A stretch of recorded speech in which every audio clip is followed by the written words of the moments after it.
for keeping it KBC Channel 1. You're just in time for the next interview. Now, this morning, we'll be talking about matters nutrition and health. How can you be able to have a healthy diet, have a healthy lifestyle, and maintain a healthy body? Well, this morning, I'm joined by Magdalene Njoki. She is a nutritionist. Karibu sana. Asante. Now, this morning we shall be breaking down issues to do with having a healthy diet, nutrition, because, you know, at some point, there are myths, there are misconceptions. You feel free to engage with us on our social media platforms. Send us any questions that you have. Our Twitter handle is on at KBC Television, at Jane Wambui, at Ram Aguko. You can find us using the hashtag Good Morning Kenya. Now, Magdalene, this discussion is just coming at a very good time, because during the week we've had a lot of debate, especially on social media, concerning food. And there was a report that was done by one of our, our fellow brothers and sisters in another media house concerning meat. And yesterday there were reports that claims that there was a man who was found, selling human meat. But now the problem today is about having a healthy diet, because now there are fears. If I take meat, is it good for me? If I take that, is it good for me? Just in general, what is your own definition of having a healthy or a balanced diet? A balanced diet, okay. A balanced diet is a diet that consists of three main components. It should have vitamins, it should have minerals, and it should have a bit of proteins and some carbohydrates. About how much someone should take, that one depends on an individual. All right. You can balance all of it. Yeah, you can. Yeah, it depends on an individual, but mostly a common meal should have vitamins and minerals.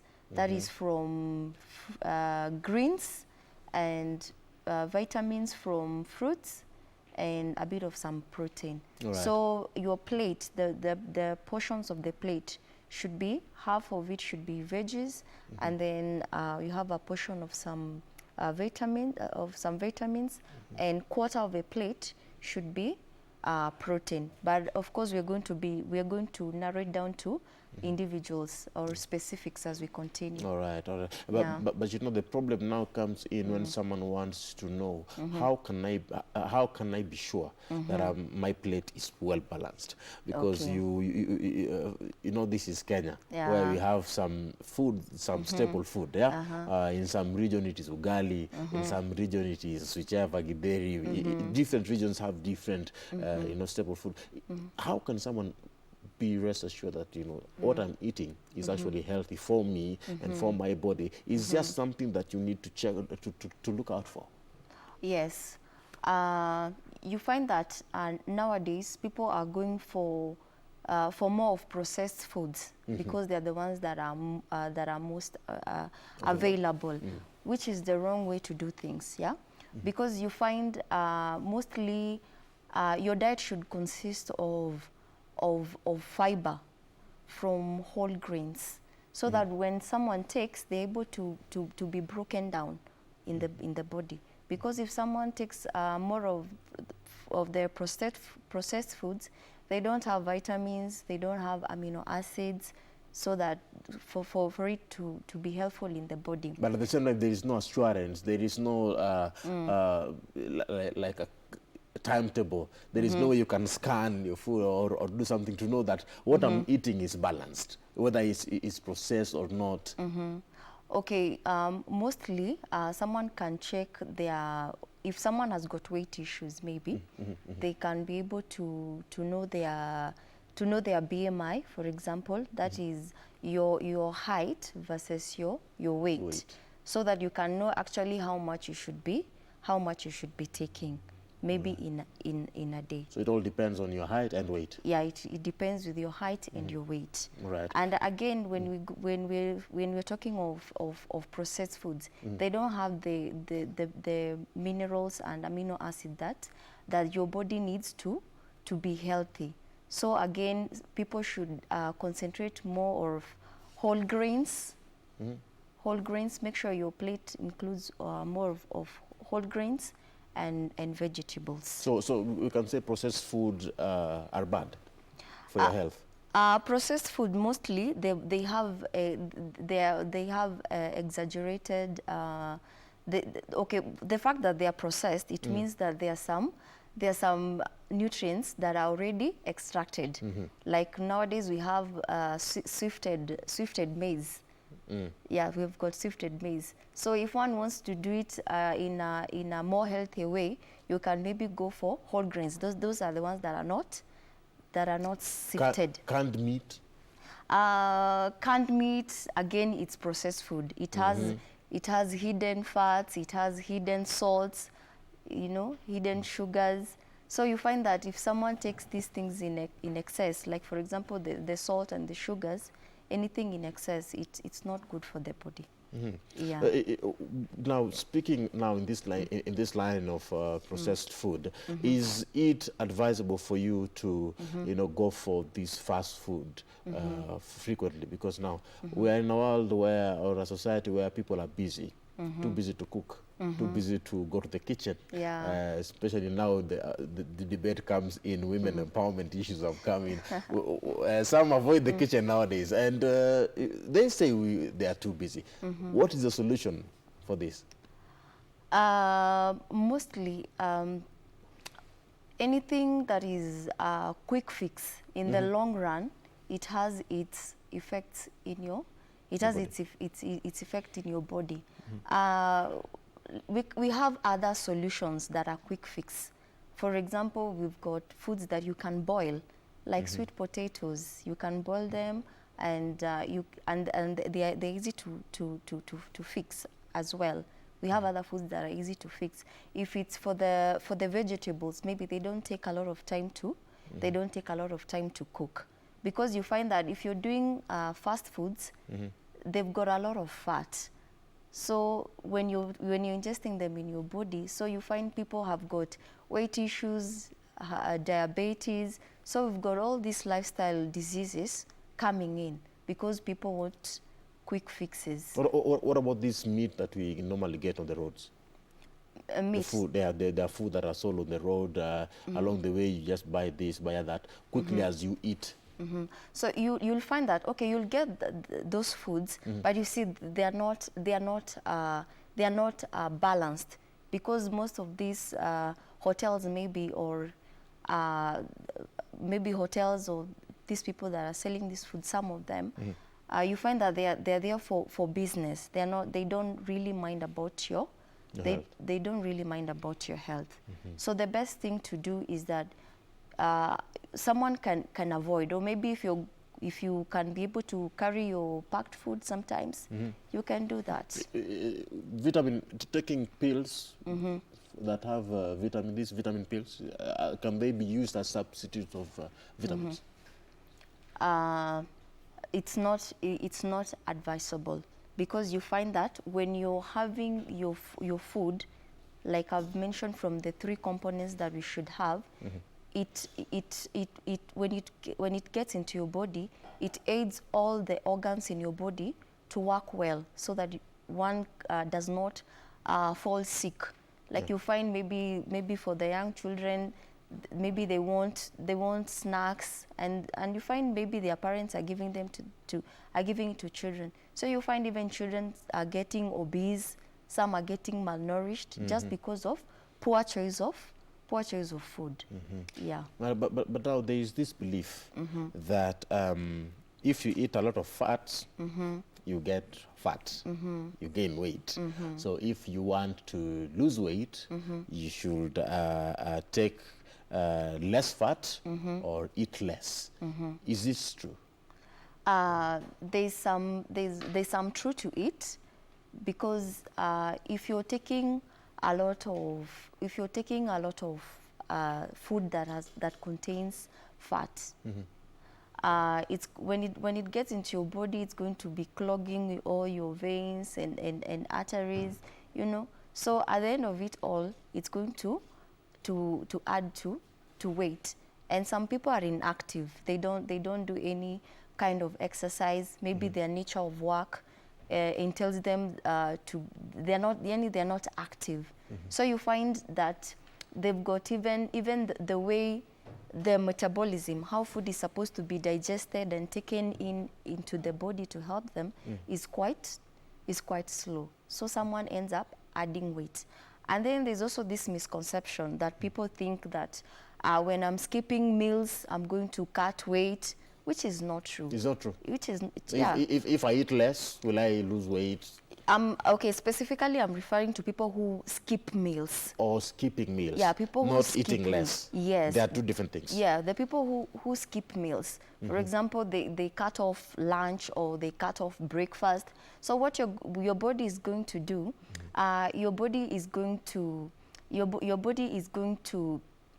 have a resting phase. Yeah. So when you're going to take food, your body is going to do more of storing instead of using. So it tends to store more. So even if I skip my meals, I will still have the ability to gain more fat or to retain my weight. You're not necessarily maintain. Most of them, they add weight. Oh. They add weight because your body at that point is doing more of storing than utilizing, because you've fasted your body for quite some time. Okay. So the ideal way to go about it is you can do small portions of your meals, and then of course make sure you're doing your meals early. Like for example, you make sure maybe by evening, for those maybe who want to manage their weight, by evening maybe someone has taken maybe their supper, and then they make sure they eat something in the morning. All right. Yeah. So for those people who believe that if I skip my lunch or dinner or supper, I will lose weight. Yeah, they'll end up adding weight. You'll end up adding more adding weight. Yeah, they'll end up adding more. That's a message to our director Ben. Please don't skip your meals. You'll add more weight. Yeah. So there's a belief that if I want to avoid having because we normally have lifestyle diseases. Yeah. There's the diseases that come with diabetes and such like salt. There's a belief that if I avoid salt in my food, it will work better for me. Okay, as I stated somewhere in my statement earlier, anything in excessive is not good. Because you find that there's some component, we call it the iodine in your body from the salt. There's a certain proportion or a certain amount that your body needs. Yeah. But any time someone is doing it in excess, some even end up adding salt at the table. It's not advisable. Don't add salt at the table. You don't add salt at the table. So you find that if someone takes maybe salt in excess, it ends up degenerating the bones. So as days goes by, the bones become more brittle. Yeah. So it's good to moderate salt. And again, the taste buds, they get used to the amount you give it. If you expose your taste buds to very concentrated tastes, it's going to want to accommodate that every time you want to eat. Because so you're used to taking a lot of salt. Yeah. So the best thing is to do less salt because of your health, because it also contributes to issues like high blood pressure. That's why people who've got such conditions, they are told to reduce their salt intake. And then, of course, not adding salt at the table. And again, most of the foods that people take nowadays, they've got hidden salts. So maybe you're taking your bread from the supermarket or something that is baked. It has salt. It has salt. But when you're tasting it, the salt is hidden. So you will not feel that taste. So should we go for cooking, okay, for the sake of trying to be healthy, right? So someone can decide to cook, because I normally eat food, so they have hidden salt, as you said. So if I cook, should I just avoid cooking with salt and have that for some time, and then I go back to cooking with salt later on, just to, because you want to bring that balance in the body? Okay, anytime you're cooking, a little salt is not bad. But if someone is used to more of this processed foods, they should strike a balance. Okay. Yeah. And in striking a balance, we're talking about balancing between what you're cooking and in the house and what you're eating in terms of the processed food. Yes, because if you've got so much of the processed foods maybe outside, when you come into the house, again, you don't want to add more salt. So you make sure maybe you go for very little salt, or even none. All right. Yeah, if possible, even none. Even none. Yeah. Caffeine. People like taking coffee. How much is too much? You find that anything, when you take anything and it gets to a point that if I don't take this, I feel like this, then it's getting to too much. All right. So you need it so that you can have a feeling. Yeah, you need it so that you can have a feeling. So when your coffee gets to that point, then you let's say you're abusing that caffeine, or you're taking it as a drug. Yeah, so the best thing is we've got also other things to add to tea. So you can seek alternative. Don't do just one thing continuously. Even things like tea leaves, for example, tea. You find that there's some people, if they don't take tea, at some point they'll have headache. You know, someone just has to take that cup of tea for them to have a good day. We have friends who do that. Yeah, and you find some of those things like tea, for example, they inhibit absorption of some nutrients in the body, something like calcium. All right. Yeah, so you find that when you're doing it in excess, you're also inhibiting absorption of other nutrients in your body. So here we have a case where what you eat prevents, what you eat now will prevent something that you will eat later on from being absorbed in the body. Yeah. Meaning it will be like a waste for you. Something like that, because you find that, for example, you're taking your, for example, that tea leaves we're saying, it inhibits absorption of calcium in the body. So that means the calcium that you're going to be taking is not going to be utilized in the body. All right. Is not going to be utilized in the body. So you'll find someone will have issues related to calcium deficiencies in the body. Okay. That includes brittle bones, brittle teeth and stuff. Yeah. There's someone here who's asking, is it better to be skinny? Aha.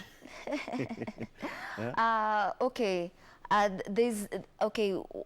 What I would consider ideal is something that like your weight should be proportional to your height. So you might find that you could be in one, maybe you're in one shape with someone, but maybe they are more taller than you, or maybe they are shorter than you, you know. So that means that the person who doesn't have an ideal height for the weight will be more exposed to some diseases. We actually call them underweight.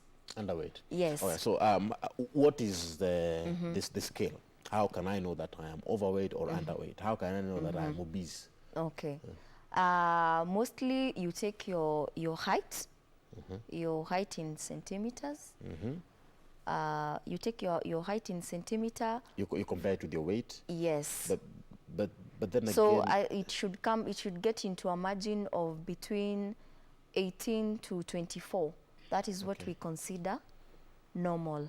Anything 25 and above, that range, we consider it obese. So that means that person has got to work out something.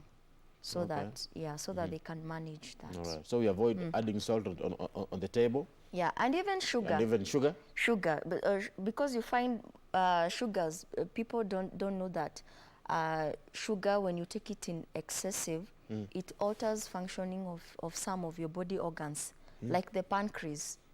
So you find sometimes it's producing too much insulin, so you find someone is diabetic.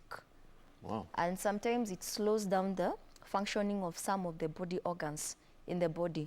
Should we cook tea with sugar so that when it's served at the table, it already has sugar in it?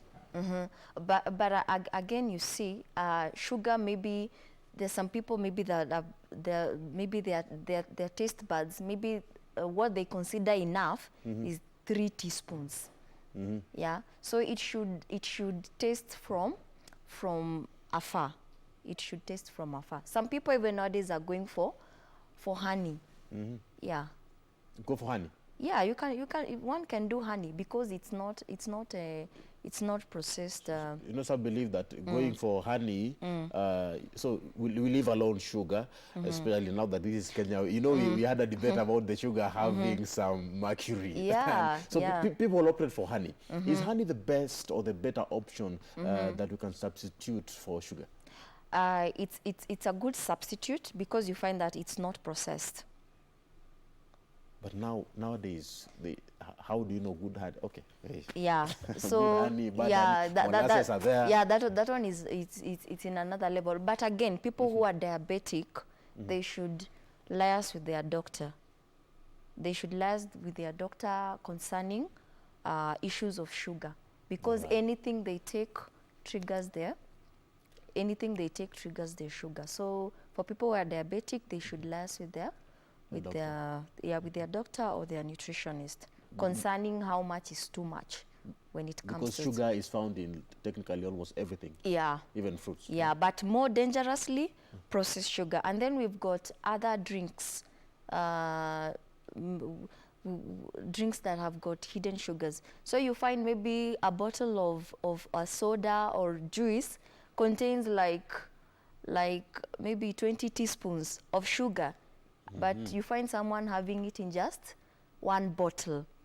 So maybe they're avoiding sugar in other ways, but they end up consuming it in soft drinks.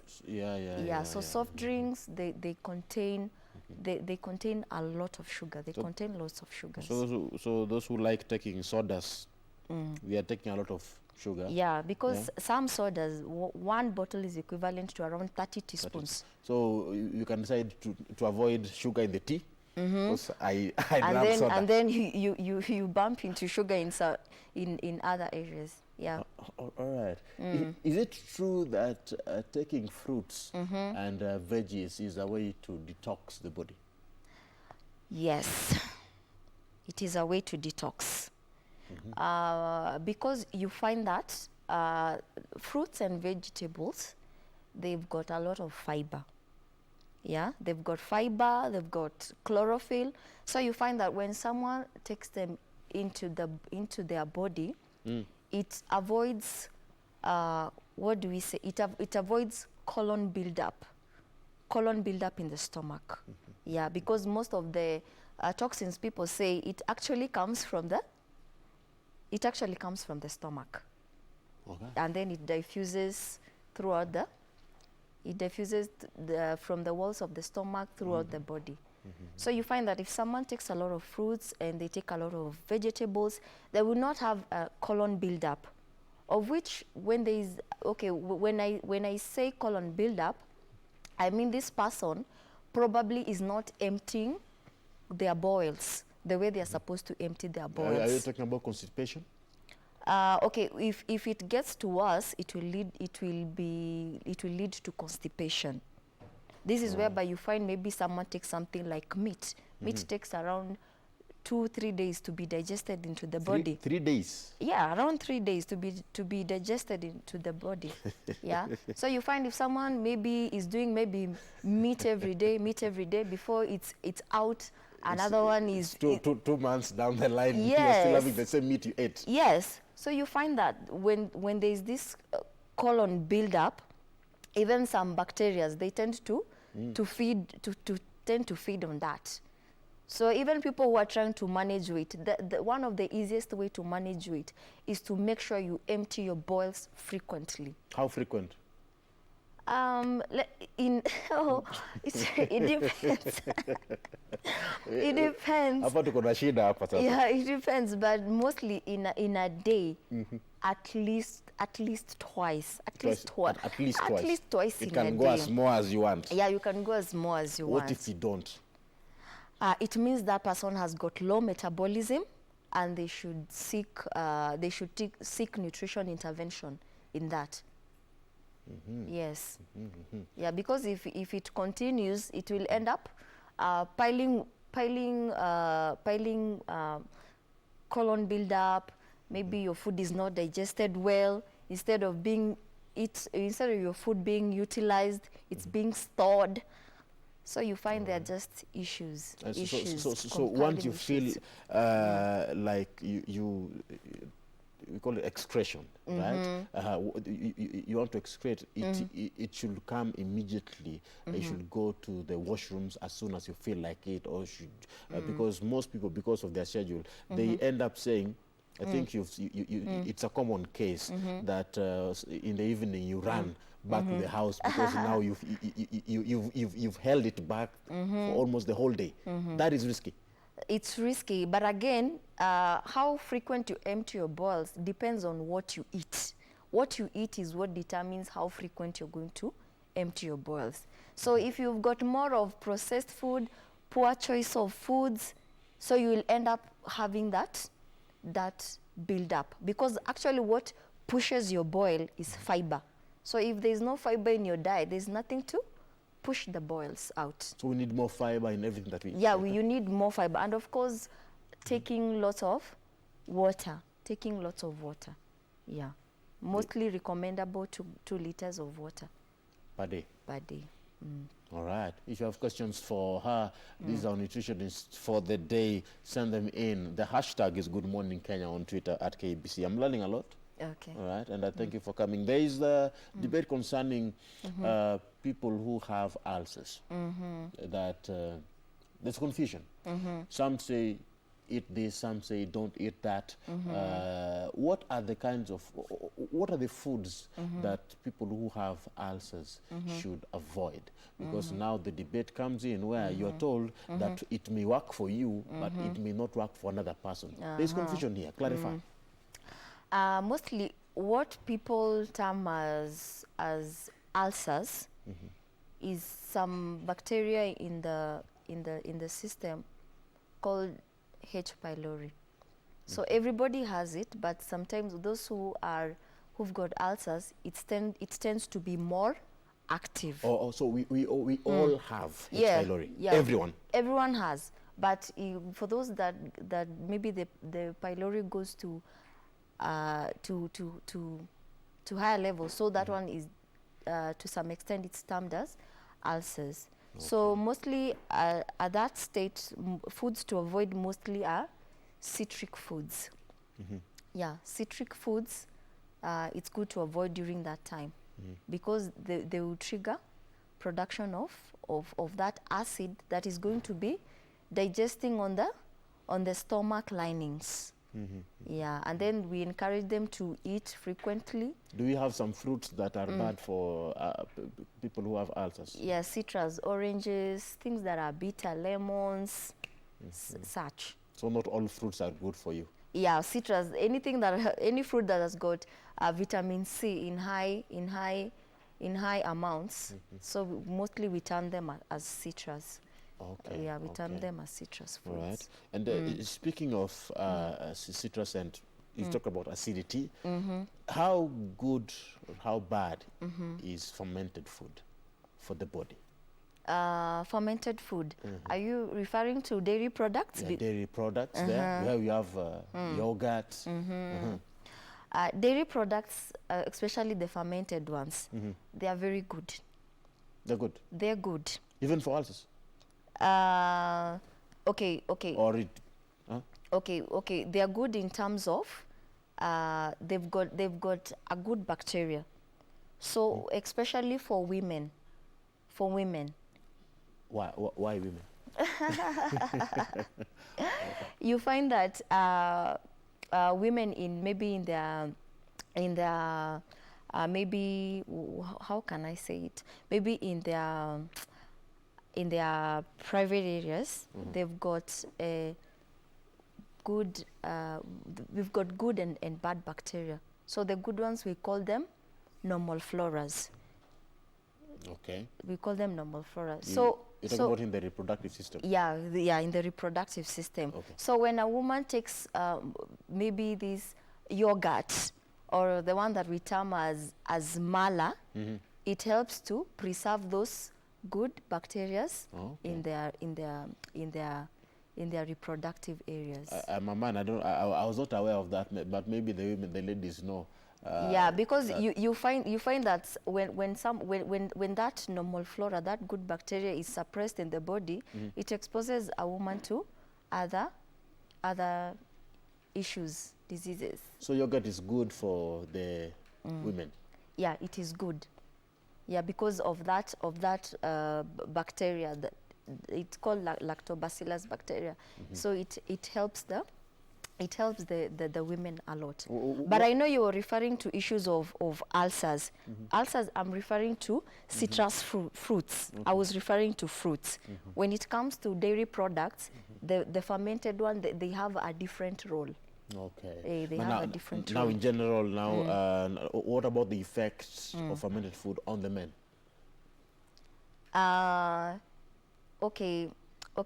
For women, it affects them directly. It affects them directly compared to men. But of course, there are also other foods or nutrients that affect men directly. Things like zinc in the body. That one affects men directly, and that is a whole topic on its own. You can touch on it. How can a man acquire zinc in the body? You find that mostly in the foods that people take nowadays, people are not cautious of what is good for me. When I eat this, what do I get? So you find someone who is like, today I want to take ugali for supper or vegetables for supper, without asking yourself what nutrients or what does it give me in the body. So you find for men the most important nutrient is zinc, which they can get from whole grains. Can get it from whole grains. They can also get it from things like nuts, generally nuts, Brazil nuts, cashew nuts, yeah, those kind of things, and even seafoods, things like fish, things like, I don't know how to call omenas in Omena. Yes, they've got high concentration. Are they sardines? Yeah, sardines, yeah. Okay. So you find that if someone doesn't take, or if a man doesn't take those nutrients in good concentration, you find that it affects their sexual drive, yeah, especially for those that are married, and also it can expose them to things like prostate cancer and stuff. Yeah, so it's good to have those nutrients balanced. For women, so having it more leads to prostate cancer. No, deficiencies. Our deficiencies. Yeah, some of the deficiencies. And for women, calcium is very important, because you find that from age 30, the body does not process calcium anymore. Yes. So you find that this woman is in a childbearing age. She's in a childbearing stage. So you find every child that comes in draws some calcium from the body. We need to take care of our women, huh? Yeah. So you find that some of them, especially during or after pregnancy, some of them you find hair falling, maybe issues with back, back pains after someone delivers. So it's good to make sure that a woman gets enough calcium in their body, and also they can also get sufficient calcium from their food, from their food during the time that they are pregnant. And also other body processes in the body for a woman, they require calcium.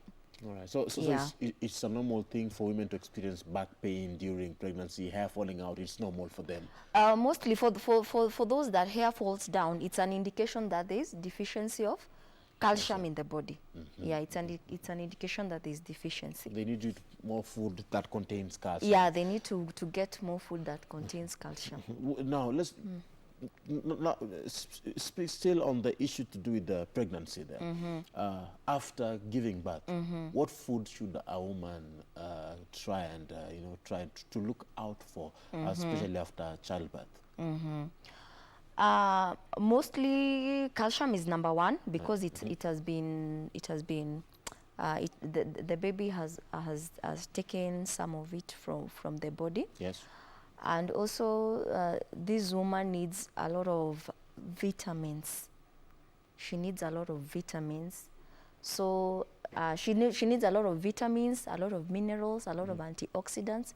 So she can go for more of, what do we say, plant proteins. She can do more of plant proteins during that time. She can do more of vegetables.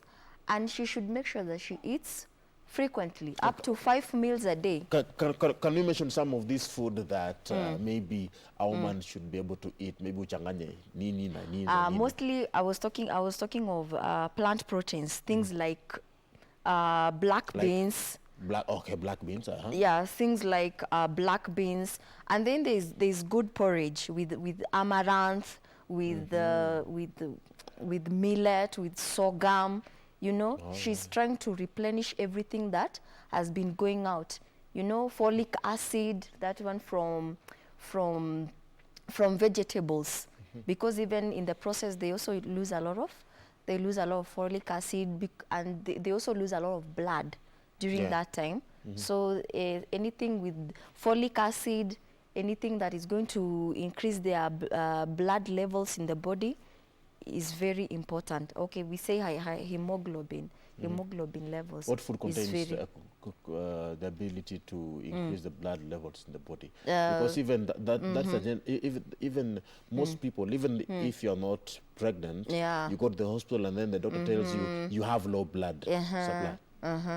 So one can take things like organ meat, things like liver, things like spinach, and then traditional vegetables. I don't know, it's called traditional. Leafy vegetables, the green leafy vegetables, the ones people don't like, the ones that are not common. These, apart from sukuma wiki and spinach, those other ones, someone can incorporate them, because they help to increase blood levels in the body. And also there are some superfoods. I 100% advocate for superfoods, but maybe we're going to discuss that some other time. Okay, yeah. But you can touch on it slightly. Okay. Yeah, because of the interest of time, just slightly.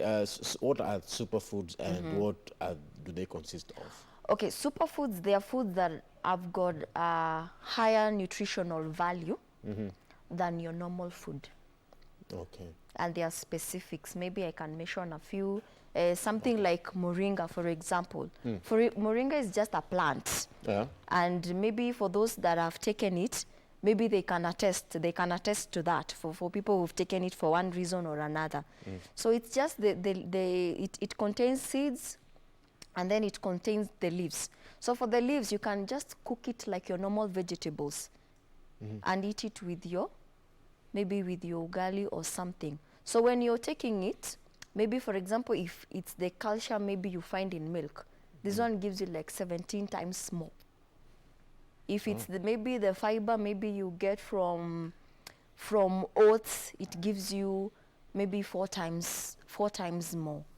So you find that these nutrients in high amounts, they help to increase your immunity and also suppress diseases in your body. But superfoods should not be taken as food. They are just taken together with together with your food. So you don't say, I'm not taking my food, I'm taking superfoods. No, they should be incorporated in your diet. So you cannot go fully for superfood and then leave It's the like, rest. for example, maybe you're having your lunch. Maybe maybe let's say the moringa is in powder form. You just take a teaspoon and then you add to your food. Okay. Yeah, and then you just eat it together with your food. So one of the major importance of the superfoods, it contains antioxidants. These ones help to fight cancerous cells in your body. Yeah, so you find most of the people that have been maybe diagnosed with this kind of conditions, most of them, they are put on superfoods for quick recovery. And here I've brought in a very very important issue here, cancer patients. Yes. What they need to eat. In our world of today, we are told that the microwave is bad for you.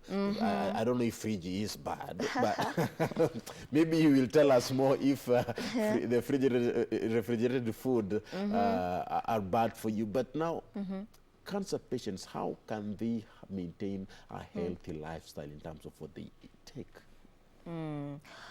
Okay, a cancer patient mostly, what normally happens is that there are abnormal cells, the abnormal cells in the body, you know.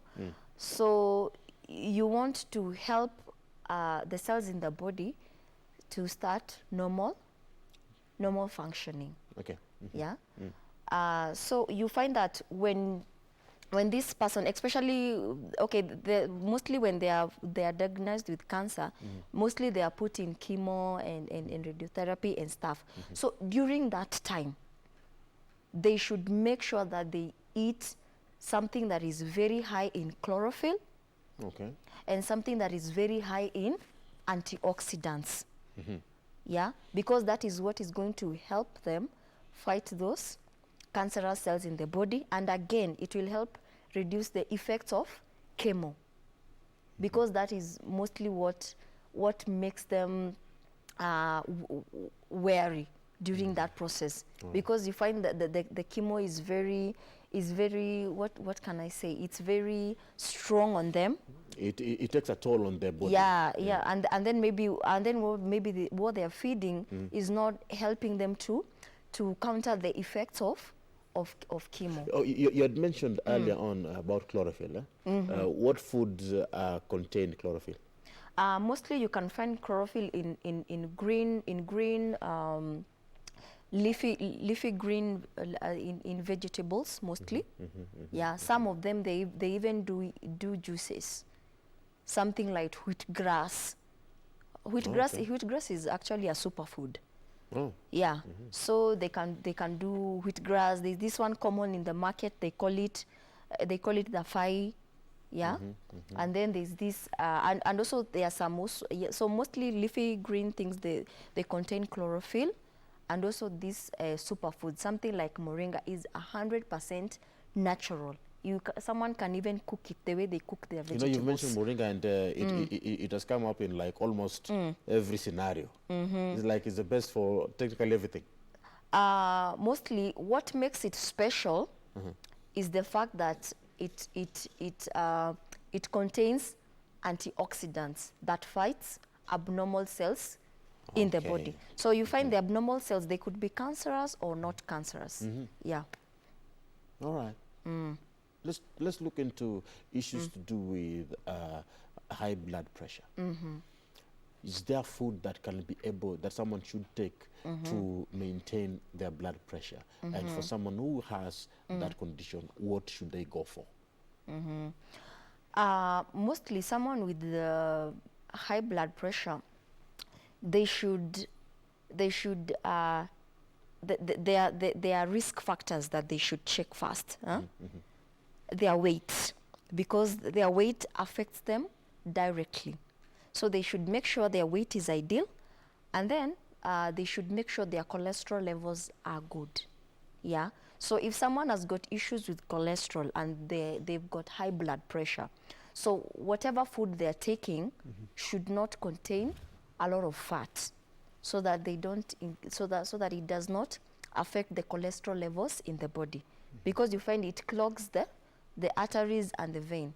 So it makes the pumping of the blood or the pumping of the blood very strenuous for the heart. Yeah. So they should go for less fat. They should do less salt, especially salt. They should do less salt, and they should make sure their food contains a lot. They should go for whole grains, whole grains. What about arthritis? Arthritis, maybe, okay, not maybe. For people who've got arthritis, you know, arthritis mostly is, okay, there are types of arthritis. There are many types of arthritis. There's one that we call osteoporosis. This one mostly affects women from age 35 onwards. So it could be caused by deficiency of calcium in the body. And then there are people who like this processed food. And then, okay, something like meat. You see, when meat is digested in the body, the final end product is uric acid. So this uric acid, mostly it goes to settle in the joints. Mostly this uric acid settles in the joints. So when it settles in the joints, it corrodes a fluid that normally causes friction in the joints. So that is what people complain of, arthritis. Yeah. So when they avoid meat, red meat especially red meat. Especially red meat, it will help in the management of that condition, even as they get treatment. Yeah. Something like gout, the same, but this one mostly affects men. Gout. Yeah. And of course they should also check their weight, because if that weight also mounts up on their joints, these people will be pressure on them. It puts also pressure, and these people will be complaining a lot. So the first thing when someone has got arthritis, make sure they've got an ideal weight. They make sure their cholesterol levels is okay, and again they check their diet. Of course, I talked earlier of something like salt. Salt degenerates the bones, the bones in the body. Now, look at heart attacks, people who have heart problems. What food should they eat? And it brings us back to the whole debate. Well, I know you've mentioned salt there, but now heart issues. Heart issues. When someone has got heart issues, or that means this person has got accumulation of fat. Let me not say accumulation of fat. Let me say cholesterol. You know, cholesterol, you cannot look at someone and say they've got cholesterol. Someone could look thin, someone could look lean, and they've got cholesterol in their body. So being skinny does not mean you are healthy. It doesn't mean you're healthy. Yeah, it doesn't mean... Message to all the skinny ladies outside there. Yeah, it doesn't mean you're healthy. Again, it narrows down to the choice of food that you take. And being fat does not mean you are not healthy. Okay, there's something that we normally check for people that are fat. We call it mostly the waist. The waist.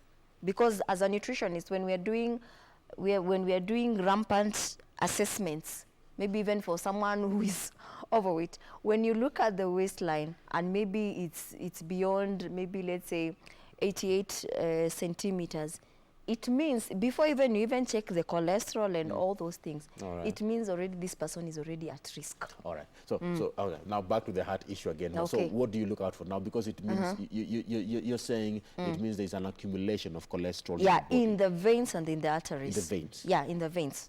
Yeah, not necessarily under the skin, but in the veins. So this person should do less fat when they are cooking, and they should also they should avoid this fat that is it's called trans fats. I don't know how I can explain. It's solid like. Okay. Yeah. It tends to have more. It tends to accumulate more cholesterol than the other fat, than the fat that maybe is liquid, that is in liquid form.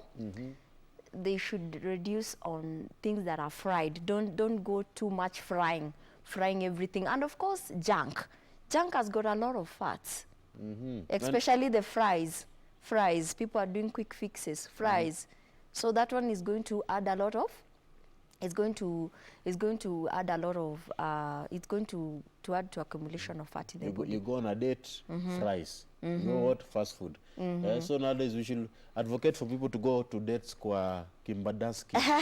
And again, another thing before I forget, you find something like, as I was saying, junk. You can say maybe potatoes is not fat, but what happens when you have an excess of it in the body? It is converted to fat.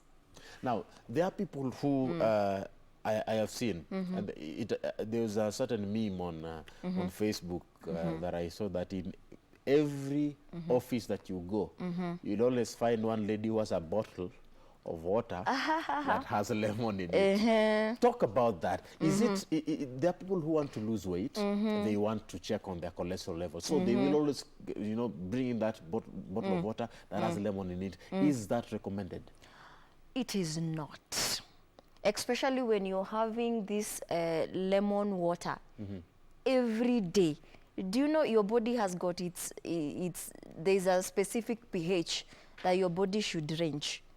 So when you're doing this lemon daily, and it's acidic, what do you think you're doing to the pH of your body? You're affecting you're altering it. So doing it, I'm not saying it does not have an effect, but again, it narrows down to what you eat from the time you woke up to the time you're going to sleep. That is what will determine that is what can help you manage or balance your weight. Magdalene, there is the problem here. You add you have this water, whether it's hot water or not, water that is there. Umeweka there is kitunguu saumu, ndimu, ginger, umeweka asali, umeweka nini. These concoctions that we are putting here, and there was even a time that my mom wanted me to drink one kitunguu saumu nikakata because of the bad taste that it has. So this is not recommended for someone like who wants to have a healthy life and a healthy lifestyle. But you see, you could be doing a good thing, but for the wrong reasons. So what are the right reasons? Is it a good thing? It is not when you're doing it daily. Because to some point, if you're saying you have that bottle of water daily, it means it's a misconception. Okay. Yes. So for this person that wants to manage their weight, maybe I should talk about that. Yeah. And also talk about losing belly fat at the same time. So for this person that wants to lose weight, first of all, check your choice of foods. In the morning when you wake up, you should eat at least a balanced diet. People think, in the morning? Yes, you should eat. Not tea? Okay, it depends with your preference. But you see, if you're taking chapati, you're taking mandazi, and then these foods, they are processed very easily in your body because they don't even have enough amino acids. So in the next 1 hour, that food is already digested. Chapati? Yes, chapati, mandazi, it's already digested. So this one adds glucose to your body. And then by the time you hit 10, again you're hungry. Again you take something else. You see, maybe you take another chapati or something. You see? So you find it's being digested fast because it's simple carbohydrates. Okay. So when so I would advise someone to at least incorporate complex carbohydrates. So this one includes whole grains. For example, if now someone takes ugali, maybe from sifted maize, and one takes ugali that is not sifted, unaona ile ya kusiaga. Ile ya kusiaga. So nzuri. Yes, because it has all the amino acids. It has all the amino acids. So compare these two people. This one that has taken simple carbohydrate, in the next 1-2 hours, It's already digested in the body. So we should go for easy unga. We avoid the ones Yeah, that are bought in the supermarkets. when I'm saying whole grains, I mean that it contains it contains the necessary things that should help your body. Okay. So as I was saying, for example, of these two people, so one, their food will get digested very, very quickly. The other one, it will take time, and as it takes time, this food, this maybe ugali, it has fiber, you know. So this fiber, it will help maybe empty the boils, and then it also has amino acids, you know. It will help that person to stay healthy. All right. So one can go for whole grains, and then during lunchtime, in case one does not want to eat, you don't want to eat, maybe you feel like, okay, maybe I'm going to put on, just take something, even if it's fruits. Yeah. For lunch. Yes. If you don't want to eat. Now, there is I don't know how to explain this. There's a trend for women. You are aware that you are pregnant, and you are aware because it is a tendency that once you get pregnant, what happens to your body? You gain weight. So a lady would prefer to lose weight before they're pregnant in preparation for that. Is that something that you can vouch for? What would you advise a lady outside there who wants to lose weight because they are aware that once I'm pregnant, I know I will gain weight? Okay. What I can say, when someone is getting into pregnancy, there should be some kind of preparation, because you find that you could be saying you want to lose weight, but look at it in this sense: have you stored the right nutrients, vitamins that your baby is going to use when you're pregnant? Yeah. Because if you don't store enough, you find even some of those children, they are born with some deficiencies, or that can even end up affecting the mother. Yeah. So it is not advisable. It is not advisable. In fact, they should just eat. Okay. They should eat healthy. What I can say, they should eat healthy. Maybe you can go and check what nutrients should I have for this baby to be born healthy. You know, they should check those things out and eat healthy. All right. Because they could be saying maybe they want to cut, and maybe they're not getting the right things that they need for their body. So they may end up, you know, suffering when they are pregnant and even after pregnancy.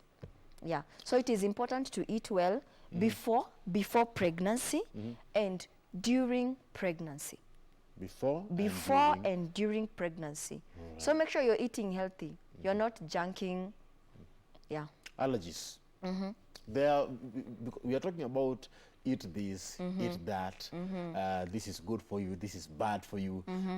At some point, what you take in, to some people, it is allergic to them. It creates that allergic reaction. What are your thoughts concerning that?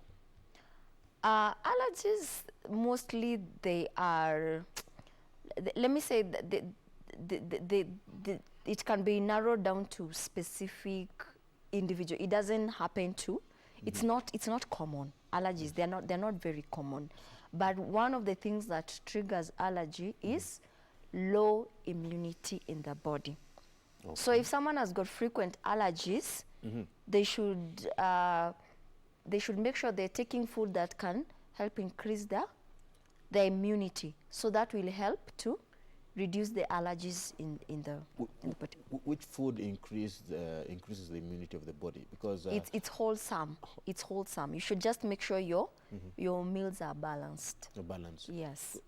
Some people, when they take meat, they have an allergic reaction. Their skin has some reaction. Some people, when they take milk, yes, it has an allergic okay. reaction. Like for people, maybe who've got wheat allergy, there's this, we call it glutamine. So you find that their intestines, they are irritated when they take something that maybe is wheat, or